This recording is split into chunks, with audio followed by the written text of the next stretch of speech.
The 1960s Corvair, condemned by Ralph Nader as unsafe at any speed. Since Nader's attack, it's being increasingly accepted that we need government protection in the marketplace.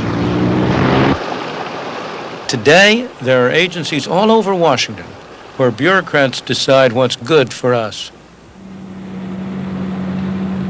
Agencies to control the prices we pay,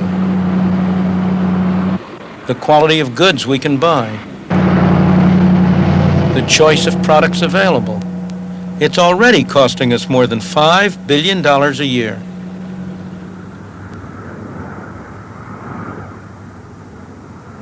Since the attack on the Corvair, government has been spending more and more money in the name of protecting the consumer.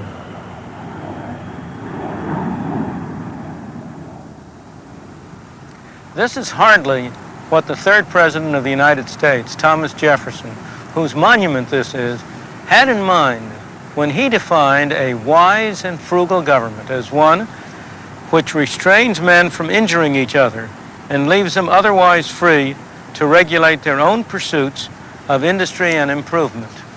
Ever since the Corvair affair, the U.S. government has increasingly been muscling in between buyer and seller in the marketplaces of America. By Thomas Jefferson standards, what we have today is not a wise and frugal government, but a spendthrift and snooping government. The federal regulations that govern our lives are available in many places. One set is here, in the Library of Congress, in Washington, D.C. In 1936, the federal government established the Federal Register to record all of the regulations, hearings, and other matters connected with the agencies in Washington. This is Volume 1, Number 1. In 1936, it took 3 volumes like this to record all these matters. In 1937, it took 4. And then it grew and grew and grew. At first, rather slowly and gradually, but even so, year by year, it took a bigger and bigger pile to hold all the regulations and hearings for that year. Then around 1970 came a veritable explosion, so that one pile is no longer enough to hold the regulations for that year. It takes 2 and then 3 piles. Until on one day in 1977, September 28th, the Federal Register had no fewer than 1,754 pages. And these aren't exactly what you would call small pages either. Many of those regulations come from this building. Consumer Product Safety, our lines are busy. Would you hold, please? Thank you. The Consumer Product Safety Commission is one of the newest agencies set up in our behalf. Coil. May I help you? One of its jobs is to give advice to consumers. The cue that gave it away is that those that are involved. And what has been done about the flammability of children's garments? But its main function is to produce rules and regulations, hundreds and hundreds of them, designed to assure the safety of products on the market. It's hard to escape the visible hand of the Consumer Product Safety Commission. Except for food and drugs, ammunition and automobiles, which are covered by other agencies, it has power to regulate just about anything you can imagine.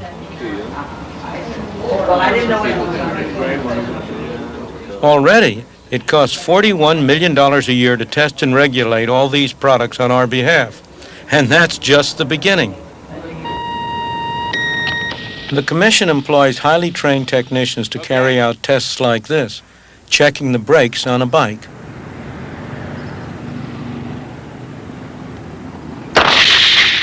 But the fact is that 80% of bike accidents are caused by human error.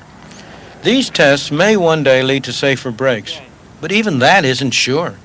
The one thing that is sure is that the regulations that come out of here will make bikes more expensive and will reduce the variety available.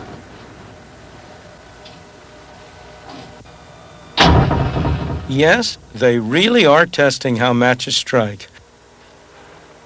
And the tests are very precise. The pressure must be exactly 1 pound. The match exactly at right angles. Consumer Product Safety Commission. No matter how many tests are done, children's swings are never going to be totally safe. You cannot outlaw accidents.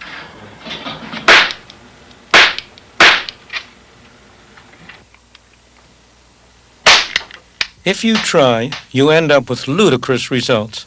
It hardly seems possible, but they really do use highly skilled people to devise regulations that will prevent toy guns from making too big a bang.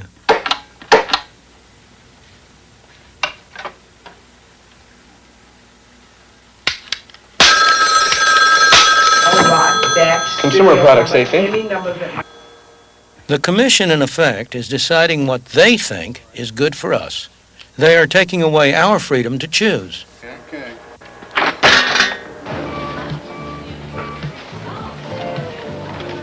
Consumers don't have to be hemmed in by rules and regulations. They're protected by the market itself. They want the best possible products at the lowest price, and the self-interest of the producer leads him to provide those products in order to keep customers satisfied. After all, if they bring goods of low quality here, you're not going to keep coming back to buy them. If they bring goods that don't serve your needs, you're not going to buy them. And therefore, they search out all over the world the products that might meet your needs, that might appeal to you. And they stand in back of them, because if they don't, they're going to go out of business. You see the difference between the market and the political action, the governmental agency. Here, nobody forces you. You're free. You do what you want to. There's no policeman to take money out of your pocket or to make sure that you do what you're told to.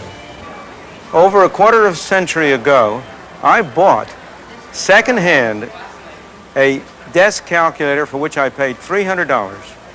One of these little calculators today, which I can buy for $10 or so, will do everything that did and more beside. What produced this tremendous improvement in technology? It was self-interest, or if you prefer, greed. The greed of producers who wanted to produce something that they could make a dollar on. The greed of consumers who wanted to buy things as cheaply as they could. Did government play a role in this? Very little, only by keeping the road clear for human greed and self-interest to promote the welfare of the consumer. When governments do intervene in business, innovation is stifled. Railroads have been regulated for nearly a century, and they are one of our most backward industries. The railroad story shows what so often results from the good intentions of consumer protection groups. In the 1860s, railroad rates were lower in the United States than anywhere else in the world, but many customers thought that they were too high. They complained bitterly about the profits of the railroads. Now, the railwaymen of the time had their problems, too.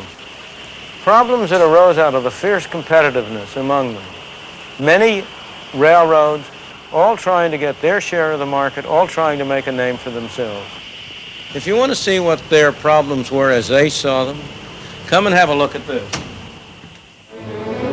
From inside this private railroad car, it may not look as if the people who ran the railroads had any real problems.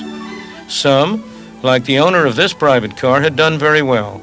This was the equivalent of the private jets of today's business tycoons. But for each one who succeeded, many didn't survive the cutthroat competition. What we have here is a railroad map of the United States for the year 1882. It shows every railroad then in existence. The country was literally crisscrossed with railroads, going to every remote hamlet and covering the nation from coast to coast. Between points far distant, like, for example, New York and Chicago, there might be a half a dozen lines that would be running between those 2 points. Each of the half dozen trying to get business would cut rates, and rates would get very low. The people who benefited most from this competition were the customers shipping goods on a long trip.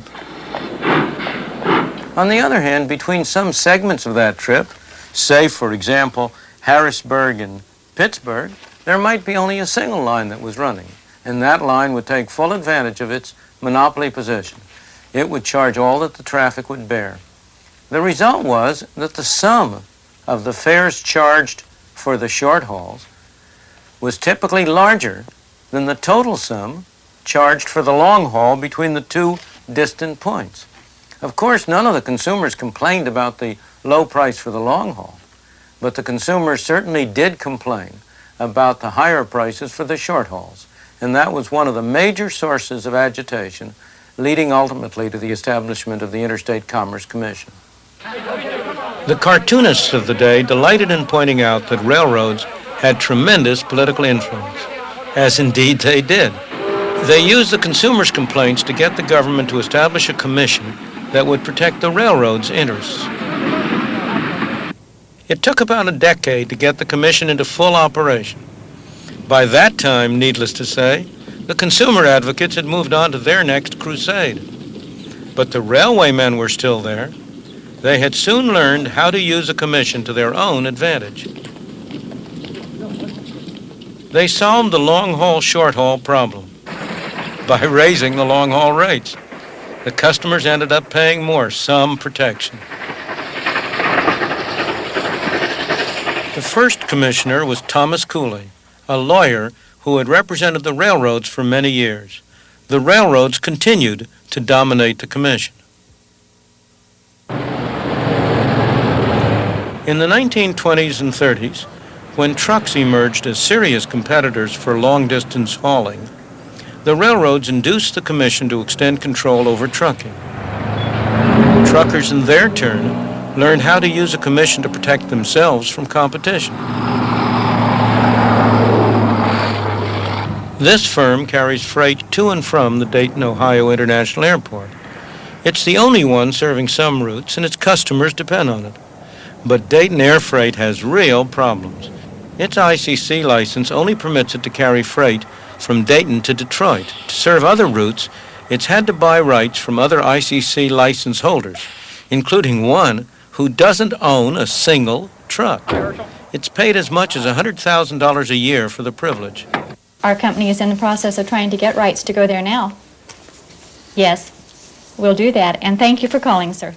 The owners of the firm have been trying for years to get their license extended to cover more routes. Now, I have no argument with the people who already have ICC permits, excepting for the fact that this is a big country, and since the inception of the ICC in 1936, there has been very few entrants into the business. They do not allow new entrants to come in and compete with those who are already in. Of course, Dayton Air Freight suffers, but so do the customers who pay higher freight charges. Quite frankly, I don't know why the ICC is sitting on its hands doing nothing. This is the third time, to my knowledge, that we've supported the application of Dayton Air Freight to help us save money, help free enterprise, help the country save energy, help. It all comes down to the consumers ultimately going to pay for all of this, and they are the blame. The ICC, it has to be the blame. Dayton Air Freight now has many of its trucks lying idle, trucks that could be providing a valuable service.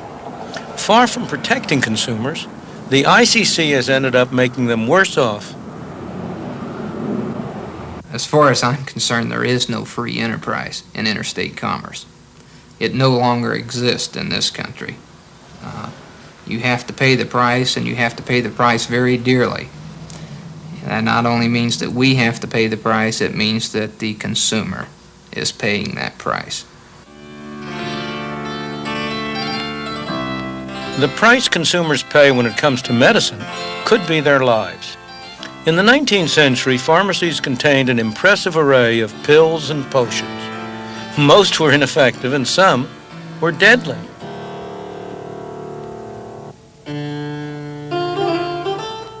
There was an outcry about drugs that maimed or killed. The Food and Drug Administration, in response to consumer pressure, succeeded in banning a whole range of medicines.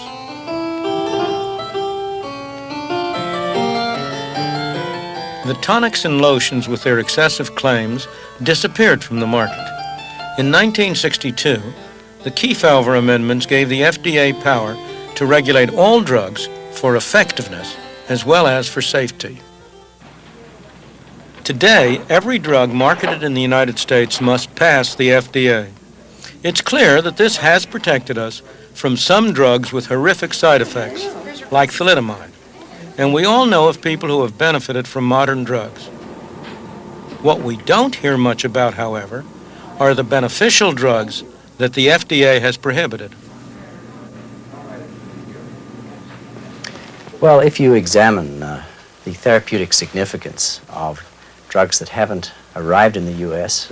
But are available somewhere in the rest of the world, such as in Britain, you can come across numerous examples where the patient has suffered. For example, there are one or two drugs called beta blockers, which it now appears can prevent death after a heart attack. We call this secondary prevention of coronary death after myocardial infarction, which, if available here, could be saving about 10,000 lives a year in the United States. In the 10 years after the 1962 amendments, no drug was approved for hypertension, that's for the control of blood pressure, in the United States, whereas several were approved in Britain. In the entire cardiovascular area, only one drug was approved in the 5-year period from 67 to 72. And this can be correlated with known organizational problems at FDA. These carts are taking to an FDA official the documents required to get just one drug approved. Well, hi there. Must be the new one they called me about. It took 6 years' work by the drug company to get this drug passed. Take this one right here. All 119 volumes. Yes, Okay, thank you very much. The implications for the patients are that therapeutic decisions that used to be the preserve of the doctor and the patient are increasingly becoming made at a national level by committees of experts. And these committees and the agency for whom they are acting, the FDA, are highly skewed towards avoiding risks. So there's a tendency for us to have drugs that are safer, but not to have drugs that are effective. Now, I've heard some remarkable statements from some of these advisory committees in considering drugs. One has seen the statement, there are not enough patients with a disease of this severity to warrant marketing this drug for general use. Now, that's fine if what you're trying to do is to minimize drug toxicity for the whole population. But if you happen to be one of these not enough patients, and you have a disease that is of high severity or disease that's very rare, then that's just tough luck on you. For 10 years, Mrs. Esther Usdane suffered from severe asthma. The medication she received had serious side effects. Her condition was getting worse, but the drug her doctor preferred was prohibited by the FDA. So twice a year, Mrs. Usdane had to set out on a journey.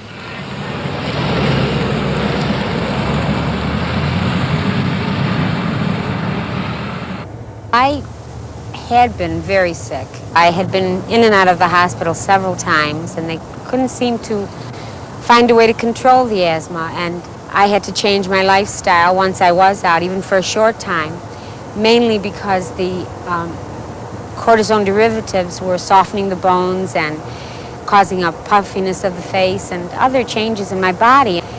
The doctors were pretty anxious to get me off the cortisone derivative. The drug her doctor wanted her to have had been available for use for 5 years in Canada.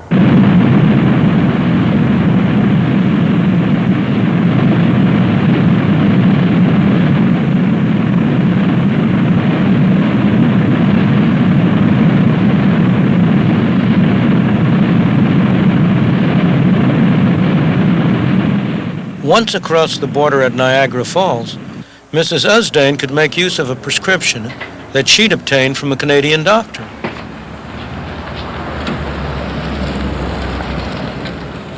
All she had to do was go to any pharmacy. There she could buy the drug that was totally prohibited in her own country.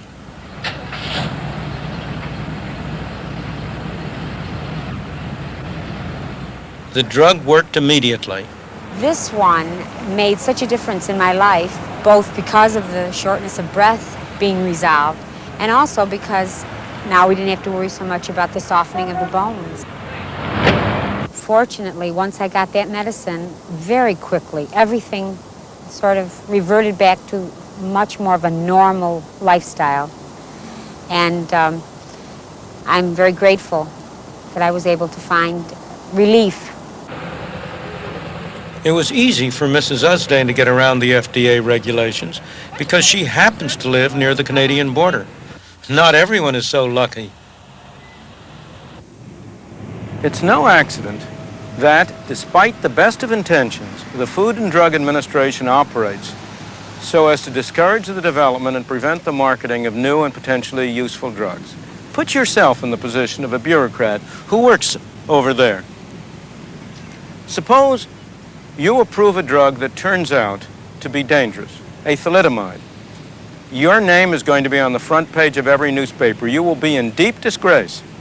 On the other hand, suppose you make the mistake of failing to approve a drug that could have saved thousands of lives. Who will know? The people whose lives might have been saved will not be around. Their relatives are unlikely to know that there was something that could have saved their lives. A few doctors, a few research workers, they will be disgruntled. They will know. You or I, if we were in the position of that bureaucrat, would behave exactly the same way.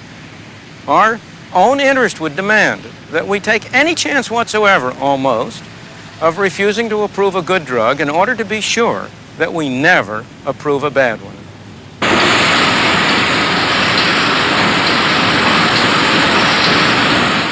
Drug companies can no longer afford to develop new drugs in the United States for patients with rare diseases. Increasingly, they must rely on drugs with high-volume sales. 4 drug firms have already gone out of business, and the number of new drugs introduced is going down.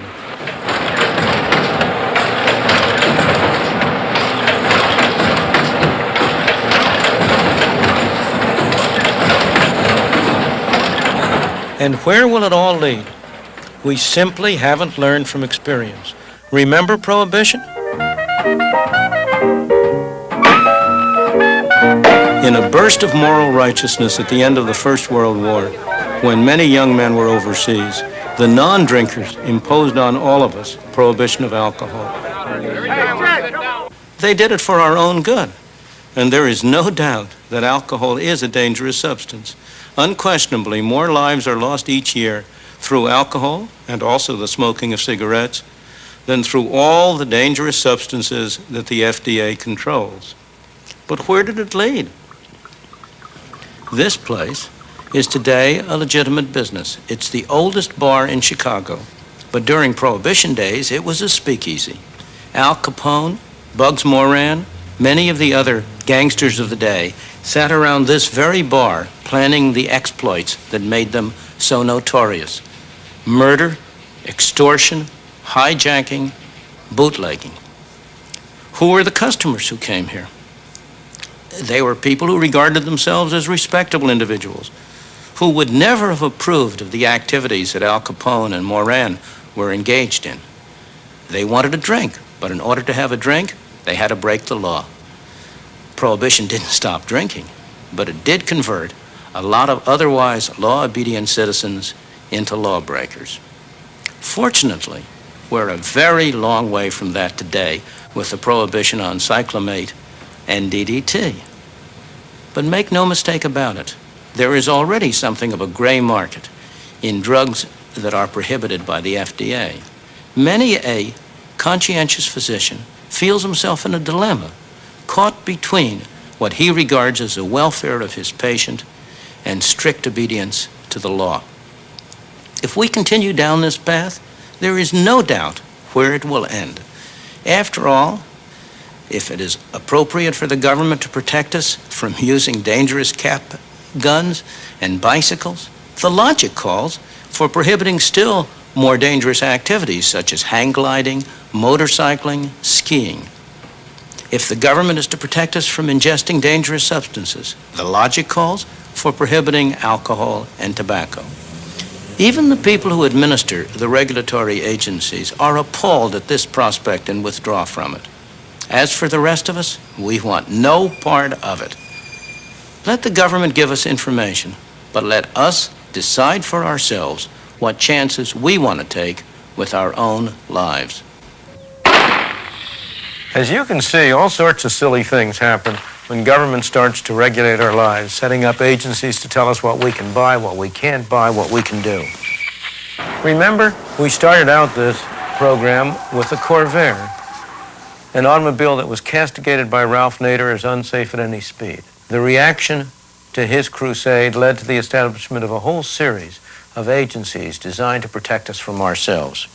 Well, some 10 years later, one of the agencies that was set up in response to that move finally got around to testing the Corvair that started the whole thing off. And what do you suppose they found? They spent a year and a half comparing the performance of the Corvair with the performance of other comparable vehicles. And they concluded, and I quote, the 1960-63 Corvair compared favorably with the other contemporary vehicles used in the tests. Nowadays, there are Corvair fan clubs throughout the country. Corvairs have become collector's items. Consumers have given their verdict on Ralph Nader and the government regulations. As Abraham Lincoln said, you can't fool all of the people all of the time. It's time all of us stopped being fooled by those well-meaning bureaucrats who claim to protect us because they say we can't protect ourselves. The men and women who have fostered this movement have been sincere. They believe that we as consumers are not able to protect ourselves, that we need the help of a wise and beneficent government. But as so often happens, the results have been very different from the intentions. Not only have our pockets been picked of billions of dollars, but also we are left less well protected than we were before.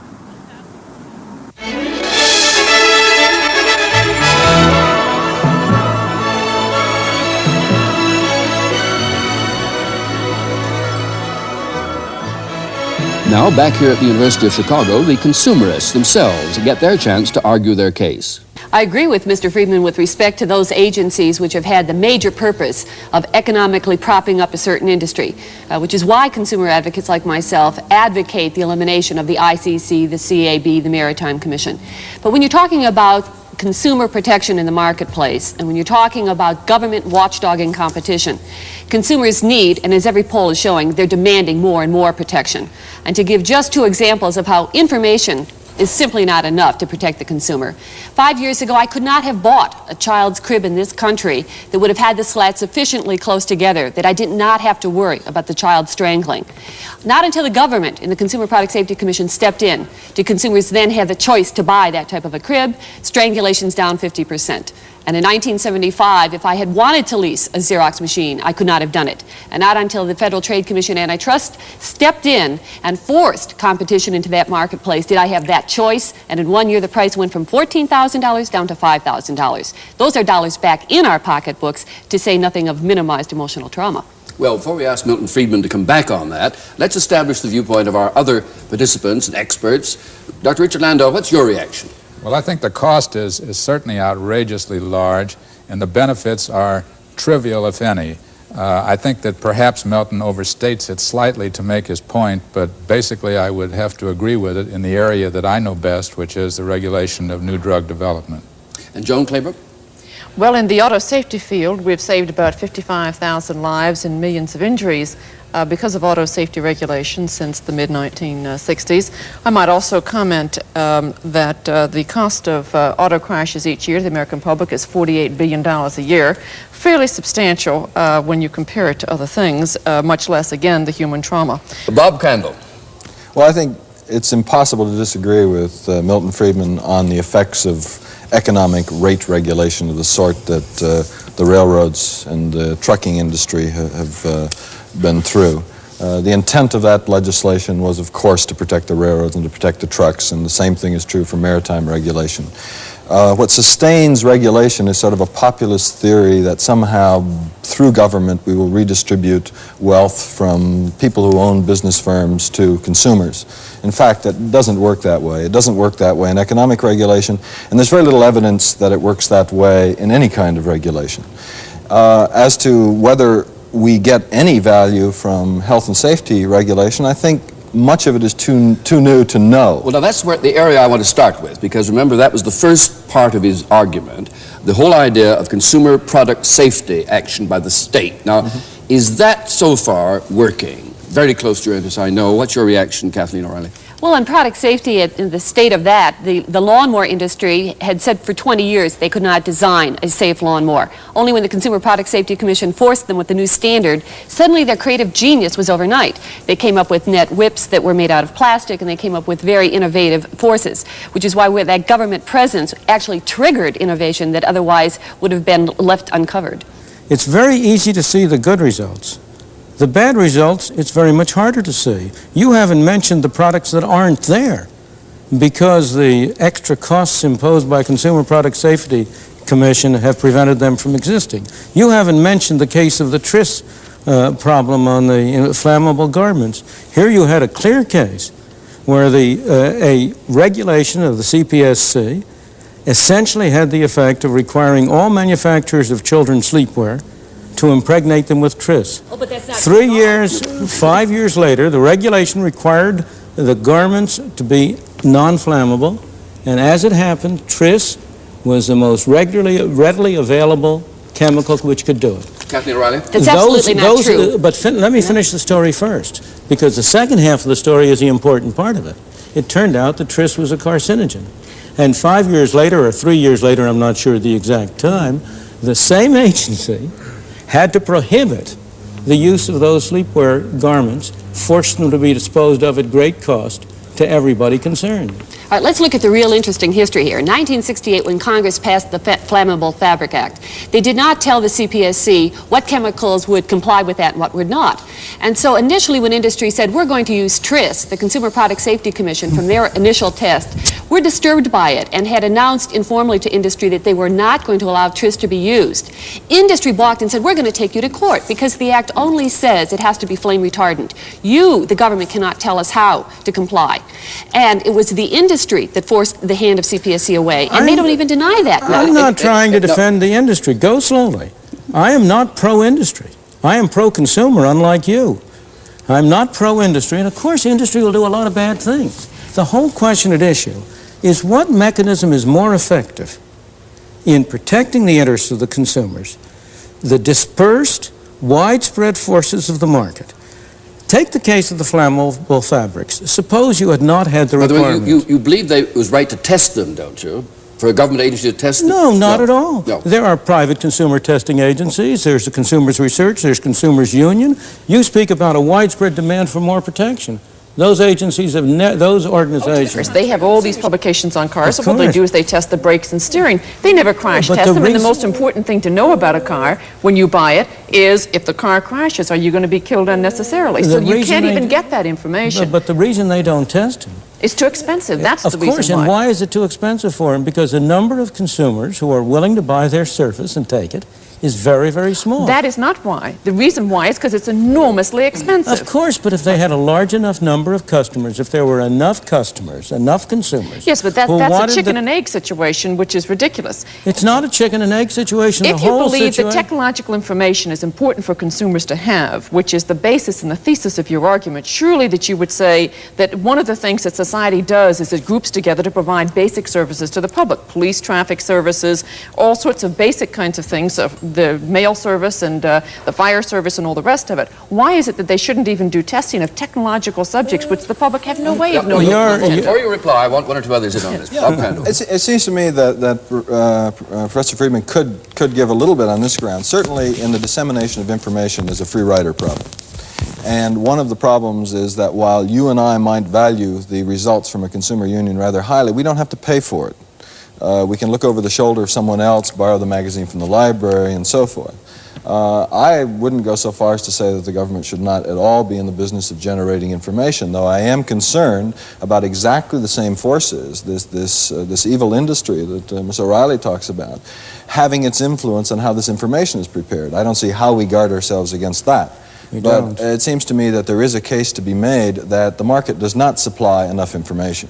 It may not, but the market supplies a great deal, and there's also a free rider problem in the negative sense on government provision of information, because people who have no use for that information are required to pay for it. Milton, I don't quite understand your position on this. Are you saying, though, that there's no place for government to test consumer product safety at all? I am saying, let's separate issues. I am saying there is no place for government to prohibit consumers from buying products the effect of which will be to harm themselves. There is, of course, a place... Well, for a moment, I'm trying to separate the issues. There is a place for government to protect third parties. If we go to your automobile case. What about children? Children aren't choosers, no. right? They don't make choices, and yet they ride in the parents make their choices. But let's go. Sleepwear has it, there's no choice. We can only take one issue at a time. We're a little difficult to take them all at once. Let's take one at a time. I say there is no place for government to require me to do something to protect myself. Now, if government has information, Has or obtains? For a moment, suppose it has information, then it should make that public and available. The next question is, are there circumstances under which it's appropriate for government to collect information? There may be some such circumstances. They have to be considered one at a time. Sometimes there is and sometimes there isn't. But you see, I want to get back. Take your area, Ms. Claybrook. You are now involved on an airbag problem. That's right. If I understand the situation, I don't know anything about the technical aspects of it, but the airbag in a car is there to protect me as a driver. It doesn't prevent me from having an accident hurting somebody else because it's only activated by an accident. Right. All right, now, why shouldn't I make that decision? Who are you to tell me that I have to spend whatever it is, $200, $300, $400 on that airbag? Well, we don't tell you that. What we say is that when a car crashes into a brick wall at 30 miles an hour, the front seat occupants have to have automatic protection built into the car. And it's a very minimal... Why have to? I don't care whether it's an airbag or a seat belt. Well, there are two reasons why. One is that the sanctity of life is a fairly precious entity in this country. It's more precious to me than it is to you. My life is more precious to me than to you. Well, you don't know. Do you wear your seatbelt? Sometime I do and sometimes I see. Well, then don't. It couldn't be too precious to you, because if it were, you'd wear it all the time. I beg your pardon. Yes. Other things are precious too. Yes. Okay, but wearing your seatbelt is a relatively simple thing to go into. But now my question is, but I wanted to answer a direct answer. There's a very basic reason why, yes. And it's because a person does not know when they buy a car what that car is going to do when it performs in various and sundry different ways. That's number one. Number two, there's a basic minimum standard. It's a performance standard. It's not a requirement that you have certain pieces of products in your cars, but it's a basic performance standard built into your car that when you buy it, no one's going to have less than that, so that you don't have people needlessly injured on the highway, the cost to society, the cost to the individuals, the trauma to their families, and so on. You're suggesting theoretically that it's much better to let people go out and kill themselves, even though they really don't know that that's what's going to happen to them when they have that crash. Excuse me, you're evading the fundamental issue. If you have the information, give it to them. The question is not a question of giving them the information. The question is, what is your right to force somebody to spend money to protect his own life, not anybody else, but only himself? And the next question I'm going to ask you, do you doubt for a moment that prohibiting alcohol would save far more lives on the highways than an airbag, seat belts, and everything else? And on what grounds are you opposed to prohibition, on grounds of principle or only because you don't think you can get it by the legislature? I'm opposed to prohibition because I don't think it's going to work. That's the reason I'm opposed to prohibition. But suppose it would work. I want to get to the principle. Sure. I want to know, suppose you could believe it would work. Suppose you could believe prohibition could work. Would you be in favor of it? No. What I am in favor of is building products. I am in favor of building products so that at least they service the public. I was fascinated by some of the initial comments. Everybody agrees that the old agencies are bad.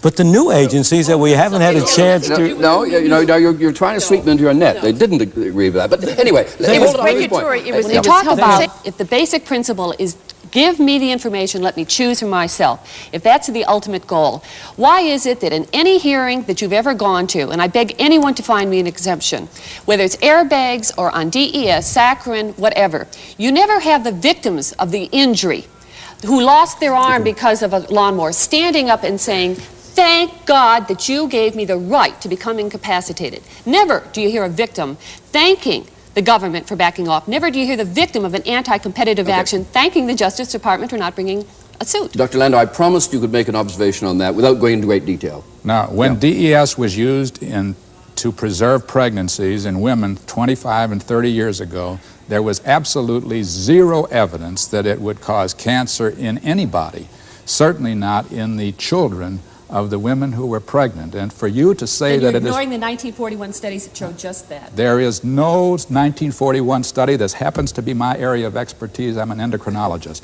There was nothing. Okay, now let's not go any further down that road. Let me ask Mr. Riley a question. I don't see if the problem in drugs is that there is a lack of competition. There are a number of drug companies in the United States and around the world, and a lack of innovation, how regulation, which is designed to keep products off the market, that is, further restrict the supply of drugs, is going to enhance either competition or innovation. As a matter of fact, everything that I have learned in economics would tell me that that is likely to reduce innovation and reduce competition. And one of the great benefits of drug regulation is that if I'm a pharmaceutical company with an old tried and true drug in the market, I really want the FDA to keep new drugs off the market. It will enhance the market value of that drug. I think that's a lesson that you learn from government regulation, whether it's National Highway Traffic Safety Administration regulation of fuel economy standards, be it drugs, be it pollution controls. Their effect is anti-competitive. It's not pro-competitive at all. If I go on with Bob's point for just a moment, he and I am sure, and all economists would agree, that the most effective way to stimulate competition would be to have complete free trade and eliminate tariffs. The most anti-consumer measures on our statute books are restrictions on foreign trade. Has the Consumer Federation of America testified against tariffs? We haven't even been asked to. Now, the Food and Drug Administration, and here, Doctor, I know you're keenly interested in this. What was your reaction to Milton's analysis of where it's fallen down?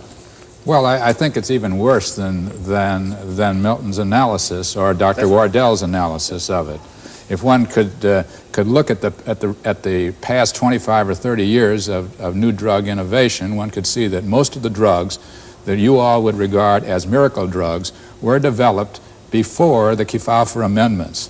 That's the 1962 amendment, which ruled what? Now, again, just to remind us. Well, the 1962 amendments, as Milton said, added efficacy to the regulation of safety. Actually, it's what the regulators did with this law that went haywire. I don't see how one can object to the law in itself. What the regulators did was go mad with respect to safety when the only thing that was added to the law was a point of efficacy. After all, the two are intertwined inextricably. For a very hazardous disease like cancer, you will tolerate a very dangerous drug. And for a headache, it's got to be very, very safe.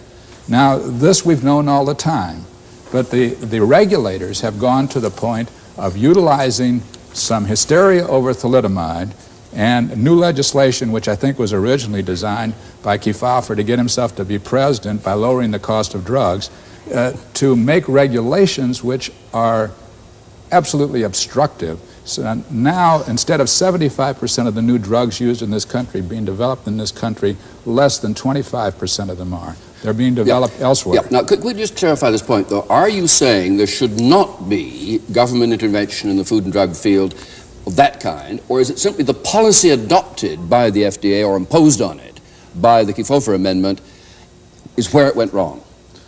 I believe that certain guidelines are necessary, and it's possible to construct guidelines based upon the Kefauver Amendment, taking the responsibility for decision-making away from the bureaucrats in the Food and Drug Administration. You say how? I would say by giving it to panels of impartial experts to make this decision. Now, Milton, do you take that? You buy that? Nope. I don't buy that. Now, why not? Because I have never seen have you ever seen a cat that barked? Not especially, no. Well, governmental agencies and governmental laws follow their own laws. Just as the physical laws say that cats don't bark, these laws of social science say that when you start and set up a regulatory agency with power, those powers are going to be used.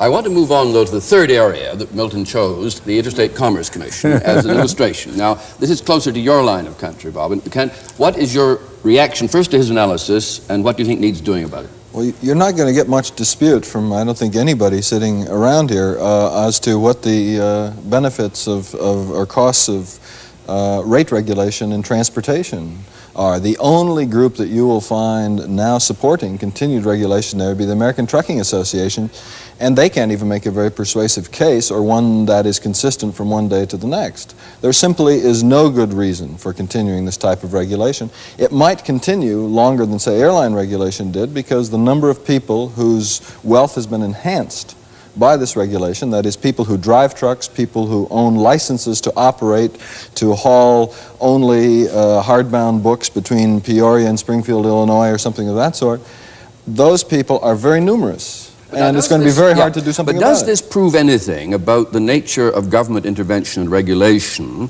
or is it simply an example of where the thing was done extremely badly and not in the interest of the public? I think it proves a great deal about government regulation, and it is no different, I don't think, in the area of health and safety regulation. Let me give you one piece of information about one area of very important health and safety regulation, which I think even Milton Friedman would be in favor of in some form, and that is the regulation of pollution control, or at least the establishment of property rights, so as to somehow reduce pollutant levels from what they would be if we allowed unlimited pollution. In the case of environmental policy, the strongest proponents in the Congress for environmental policy come from the northeastern part of the United States. And the weakest proponents, those with the worst voting record in the Congress, come from the Southwest and from Alaska. You might ask yourself, why is that? And one possible answer, I guess, is that, well, the air is dirty in New York City, but I don't think you'd find many people really worried about the quality of the air in New York City. What they're worried about is their future employment and the value of their assets in New York City. What would happen in the absence of environmental policy in this country is that more business would move to the Southwest and to the western part of the United States. As a result, Eastern congressmen are very much in favor of a policy which prohibits, through pollution control regulations, prohibits the gravitation. I don't prohibit the form it takes, but they use this as an excuse. Just as they will use various excuses, let's say before the Ms. Claybrook's agency, to plump for very tight standards in order to promote the value of their firm. Well, now, before we go back to ICC, and I want to do that, Milton, what's your reaction to his pollution point? Because I know he's very keenly interested in it. Well, he and I would agree with his general position that there is a role for government in pollution. I would agree, second, that the present techniques of controlling pollution are terrible. And they are terrible, and they are what they are for precisely the reasons he specifies, because they are an effective way in which you can use the excuse of pollution to serve some very different objectives. That's part of the way in which governments meow, if I may go back to my cat. We've discussed this at greater length in a book that we've written to go along with this program on Free to Choose. The program itself was too short for us to be able to get much in about pollution. Indeed, we really had to skip it because it's such a complicated and difficult subject. But there is a real role for government because that is a case in which you're protecting third parties. And every one of the valid cases, in my opinion, for government entering in has to do with third parties. There's a case for requiring brakes because that's to protect the person you might hit.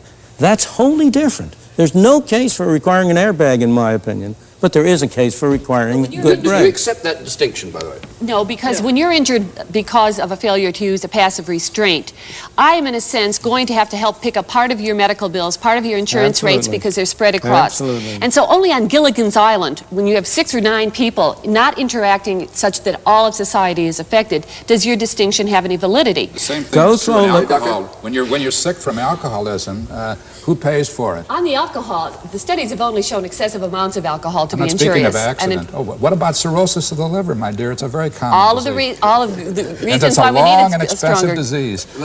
Could we pause on, Milton's made, though, a very interesting distinction here, that you can damage yourself, you've been saying, or it's up to you if you want to run the risk of damaging yourself.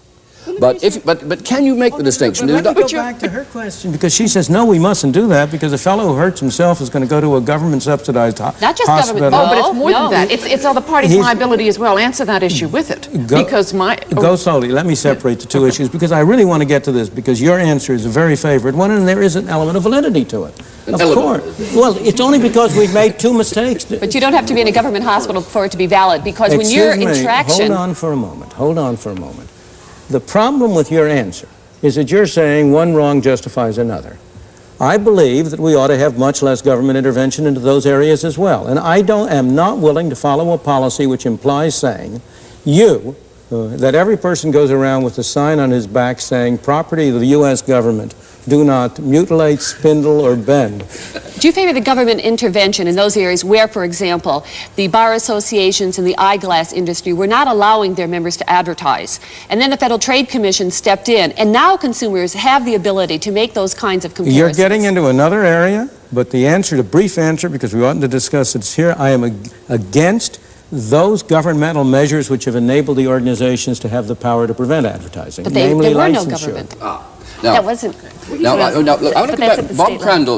Bob Crandall said that in an area like the Interstate Commerce Commission, there is nothing really to be said in defense at all. Does anybody dissent from that, or have we knocked them down flat? That happens to be the one area on which, so far as I know, you cannot find any dissent anywhere. Even one of the most effective presentations of what was wrong with ICC was done by one of Ralph Nader's groups. Maybe you were associated with that group. That's the thing that really baffles me. Fundamentally, here are people like Ralph Nader and his groups who look at ICC. And what is their solution to the problem? More of the same. A different kind of regulation. No. The only problem is that the wrong people were in there regulating. No, that's not true at all. No, that's a complete misnomer. You work with Nader now. Yes. That's Dr. Landau's solution for the medical problem. Let's have the right people doing the regulation. No, that's a complete misnomer about the difference between ICC and health and safety regulation. There are a number of differences. One involves the economics and the benefits of profits to industry, and the other involves the sanctity of life among people. Excuse me. Now, let me finish this point. Okay. Yes. The second one, and it deals with your third-party relationship, is that what you're talking about there is breaks because they're going to affect somebody else. But there are also other third-party effects. For example, if you don't have a helmet used by someone and you hit them with your motorcycle, you're going to have huge damage payments to make because they didn't properly take precautions on the public highways. And the question is, should the public highways be used so that they're going to harm somebody else potentially? There is nothing that two people do in a world. No man is an island to himself. Everything has third-party issues, but you've got to have a sense of proportion. And the important thing is that government intervention has third-party issues. When government intervenes into these affairs, that harms third parties. It picks my pocket. It reduces my freedom. It restricts many activities around the world. What are the benefits? And if the benefits in the auto field, for example, are 55,000 deaths saved... That's a very dubious statistic because, once again, every study has looked at the benefits and not looked at the costs. Oh, no, that's not true at all. Absolutely not that they haven't looked at the the costs in life. You haven't looked at the fact, for example, that by clarify this, Milton. I don't quite follow you. Would you explain what you mean? Of course. Yeah. Look, take the automobiles. By making automobiles much more expensive, it makes it more profitable to keep older automobiles on the road. The increased age of the automobile is an anti-safety factor. By making automobiles safer so people can drive them, people drive them faster or more recklessly than they otherwise would. There are more pedestrian deaths. That's a totally unproven and indeed fully rebutted theory. And in fact, all the savings in lives that... Well, no, there are numerous studies, including from Yale and Cooper from Yale and so on. But the key issue has been shown by the regulation that's been in the last 10 years. You've had a huge saving in life, a decrease in the vehicle deaths that have occurred, the rate of vehicle deaths occurring, and so on. Let me go back again for a moment. You see, the major effect on the saving of life has been from 55-mile-an-hour speed no, that's not limit, true. Which is not, after all, in there. But that is also a safety regulation. That's primarily as a fuel regulation. Yeah, that's right. It's a regulation. But your statement's not accurate. The savings in life have not been primarily, they've been very important from 55, but there've been 55,000 deaths saved by vehicle crash safety regulation. Excuse me. There have been 55,000 deaths that you have estimated to have been saved by. Not me, the General County Office. Excuse me, other estimates as well. The estimate by Professor Sam Peltzman of this university, a very, very serious study, estimated that there were no lives saved if you took into account all of the indirect effects. Now, maybe his study isn't exactly right, I don't think it is. I'm not going to try but maybe the other study isn't exactly right either. We've got to be somewhere in even-handed on between. this. You look at consumers have done well if it's even in between. No, I beg your pardon. If people voluntarily want to risk their lives, are you saying, again, you really would not be in favor of prohibiting hang gliding? We asked the auto industry if... That's far more dangerous. Should you prohibit 500 miles? I think let me answer that. We asked the auto industry if they would remove all of the safety standards that have been in effect since 1968, and what would be the savings to the public if they did that. And the answer that they came back with, well, we couldn't remove those. They expect them now. The laminated windshields that don't crack their head open, and the collapsible steering assemblies, and the padded dashboards. While the public, that is now the societal norm. Regulation has changed the thinking of the public and the understanding of what's possible. And so what you're suggesting is the government regulation is willy-nilly and it produces things the public doesn't want. But excuse me for a moment. You can't take credit for everything that's happened in this area. Four-wheel brakes were introduced before there were safety regulations. Many of these developments would have occurred there for without this week. I hope you'll join us again for the next episode in a week's time.